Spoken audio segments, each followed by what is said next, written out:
এবারে রমজান মাসে প্রায় সব ধরনের পণ্যের দাম স্বাভাবিক থাকলেও এখন ক্রমেই তা বাড়তে শুরু করেছে। গেল কয়েকদিন এই ব্যবধানে হু হু করে বাড়ছে পেঁয়াজের দাম, আর সয়াবিন তেলের দাম লিটারে বেড়েছে 14 টাকা। বেড়েছে দু একটি সবজির দামও। রমজানে যেভাবে নজরদারি হয়েছে সেটি এখন না থাকায় বাড়ছে দাম। আবির হোসেন ক্যামেরায়, কাউসার আহমেদের রিপোর্ট। বিগত বছরগুলোতে রমজানে পণ্যের দাম বাড়লেও এবার উল্টো চিত্র দেখা গিয়েছে রাজধানীর বাজারগুলোতে। সে সময়ে না বাড়লেও এখন নাগালের মধ্যে থাকা পণ্যের দাম বাড়তে শুরু করেছে প্রতিনিয়ত।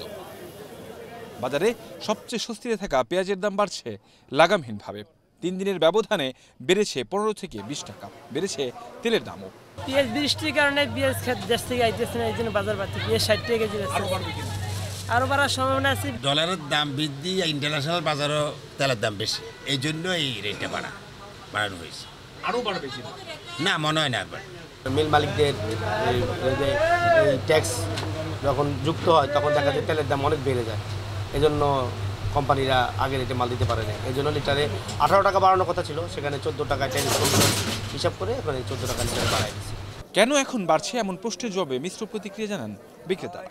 আমরা রমজানে আপনার দ্রব্যমূল্যের যে ধরনের নাম নির্ধারণ দেখছি, আমরা হয়তো ভাবলাম যে হয়তো দেশটা অনেকাংশে স্বাভাবিক হয়ে আসবে বা মানুষের ক্রয় ক্ষমতা হয়তো মানুষের নাগালের ভিতরে থাকবে মানুষের, কিন্তু আসলে ঈদের পরপরইতে আমরা উল্টো চিত্র দেখতে পেলাম যে কিছু কিছু জিনিসের পরিমাণ হঠাৎ করে এমনভাবে বৃদ্ধি পাচ্ছে, মনে হচ্ছে যে তার কোনো লাগাম নেই।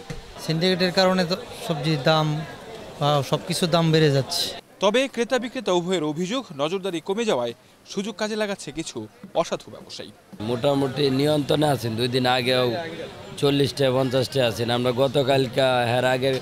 গতকালকেও তো লস দিলাম। গতকালকে মাল আসছিল এটি 40 টাকা কেজি, 50 টাকা কেজি। আজ আবার মনে করেন একটু দাম বাড়তি। এই সরকারের কাছে আমাদের চাওয়া দাম সব কিছুর দাম একটু কমায় রাখুক, কম থাকলে আমাদের জন্য ভালো হয়। মানে যে হারে সব কিছুর দাম, সবাই অনেক কিছু চাইও পায় না, এইটা করলে তো আর হয় না। মানে এরকম ইন্টারভিউ তো সবাই নিতেছে, বাট দাম তো আর কমতেছে না। অন্তর্বর্তী সরকার দ্রুত এটি সমাধানে কার্যকর পদক্ষেপ নেবেন এমন প্রত্যাশা সবার। কাউসার আহমেদ, এশিয়ান টেলিভিশন, ঢাকা।